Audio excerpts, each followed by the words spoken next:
Hey, I'm Sean, and let's make some comics. So, today I wanted to talk to you guys about developing your own idea. And by that, I mean taking your idea for a comic and fleshing it out and making it something you can actually move forward on. I personally work on my own ideas at this point. All my comics are original to me, as much as they can be. And I may take it for granted, the writing process and the conceptualization process. So I wanted to walk you folks through just a couple of ways to view getting started on this comic creation journey. So the first thing that I'd really recommend for anyone trying to make a comic and develop ideas for it is to write down your story germs. And what I mean by a story germ is just that the beginning stages of an infection for a narrative. So it could be a simple scenario. You could be thinking about time travel and what happens when someone goes back to save a world only to instigate its demise. Or you could be thinking about a strange and mystical adventure into the microwave. Or you could be thinking about a spooky house that you saw and just what kind of things had to live in there. Anything that you encounter in your day to day life that you feel interested by, just piques your interest, gets your imagination going, write those down. Those brief moments of inspiration are more common than you might think. And if you have a creative disposition, you may have 10 or 20 of these ideas flit through your mind any given day. And the sad thing is, we often think we'll remember them. If it's really a good idea, we'll think we'll remember it because it's so good. How could you forget it? And if I had a nickel for every good idea that vanished after I tried to sit down and recall it, well, I'd have several nickels. I couldn't tell you how many because I forgot about it, which is kind of the point. But at least 50 cents, probably a dollar, maybe two. So write down your story germs. Keep it in a special journal or a Word document, loose leaf paper, something that you're going to be able to find. But just write them down. And that's all it really takes in the beginning, is just a few basic ideas. So maybe you're not a person who does get ideas like that. Maybe you want to be creative, but there's not a lot that sparks creative joy in your mind. You don't really have all those moments of tiny inspiration throughout the day, and that's okay. But I'm going to bet, specifically if you're an artist, there is one thing you have. You might have a lot of them, actually, because I know it's the dirty little secret of most of our artists, is that we all have an OC. We all have an original character. Maybe we came up with them in middle school. Maybe they're half demon, half angel with two different colored eyes. Maybe they're ridiculously overpowered. If this sounds familiar at all, don't worry about it. We've all been there. But I'm going to wager that anyone who is at least a little creatively inclined, especially if they're a visual artist, has some kind of original character. And that is all you need to start your story. As long as you have at least one character, you can begin to build a whole mythology. Because that character had to come from somewhere. That character's abilities. Why can they do what they do?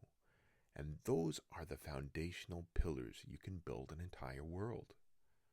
And from that, you can start to tell a story. And that's the next part I wanted to talk about.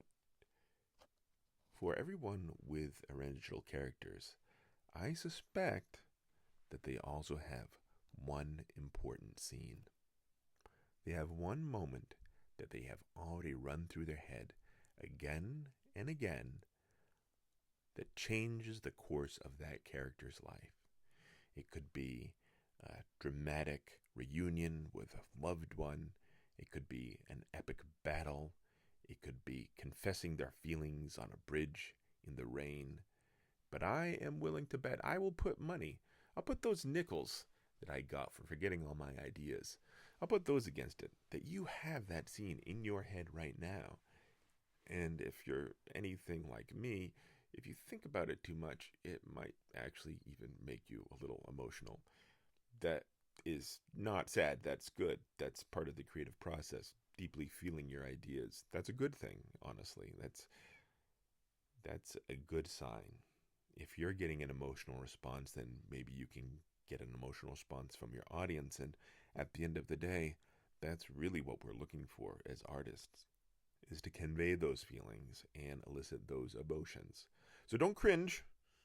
The instinct is going to be to cringe on this one. But your OC and your original scene, those are both good things, and you can make them great things.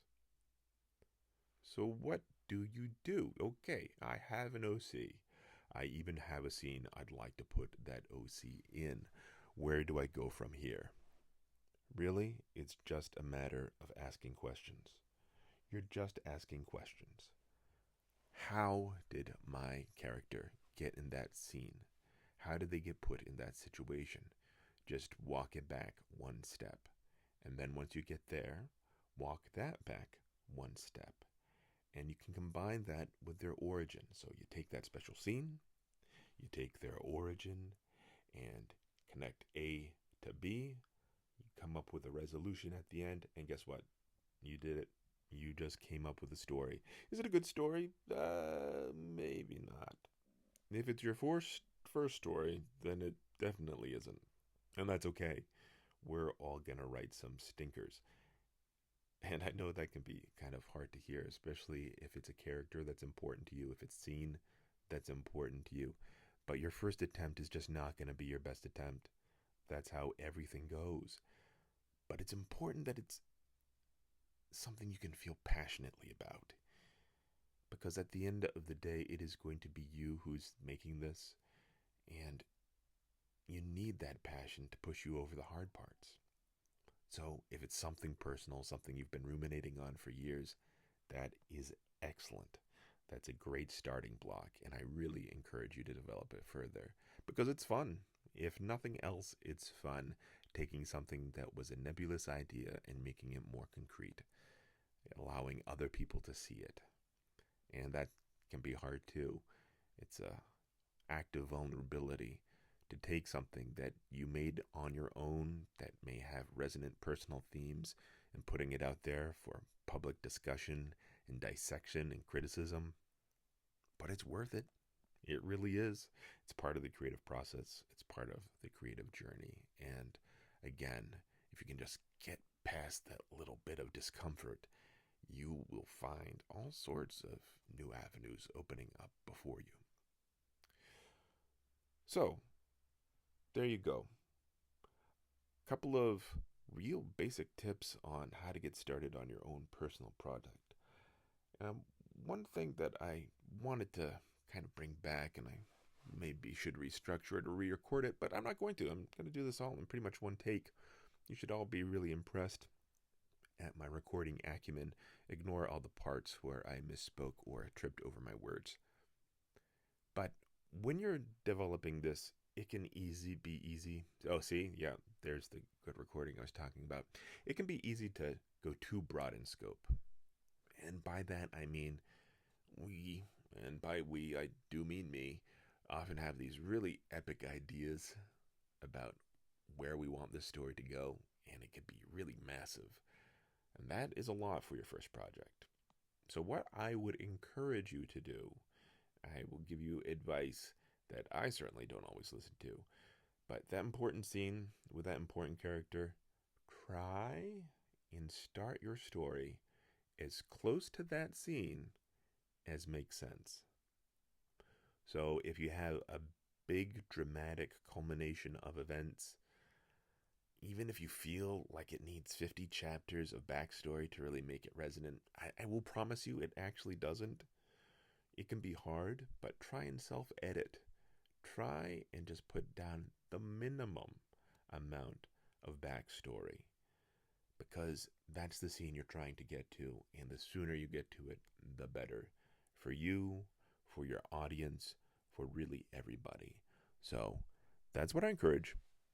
Take your good story, take your good character, take your good scene, try and start it as close to the action as you possibly can, and go from there. So that's all I have to say on this one. Pretty quick, pretty short, pretty to the point. Just developing your idea. All it is taking something personal, thinking about it, asking questions, and then editing it down, cutting out the fat. And that's where you can start. So there we go. I think I'm going to do a few more of these. I think we're going to talk a little bit more about planning versus writing from the seat of your pants next time. So if you want, check that out. But in the meantime, please do all the things so you can like and subscribe and comment. Let me know that I am just full of the most dire BS and why I'm wrong and why you are right. Because you probably are. You probably know more than me. I mean, you're smart enough to listen to the end, so that means you have an excellent attention span and you're a discerning member of the creative public. Again, thanks so much for getting here. Like, subscribe, send me money. I could use money, people. I really could. And thanks again. Anyway, let's go make some comics.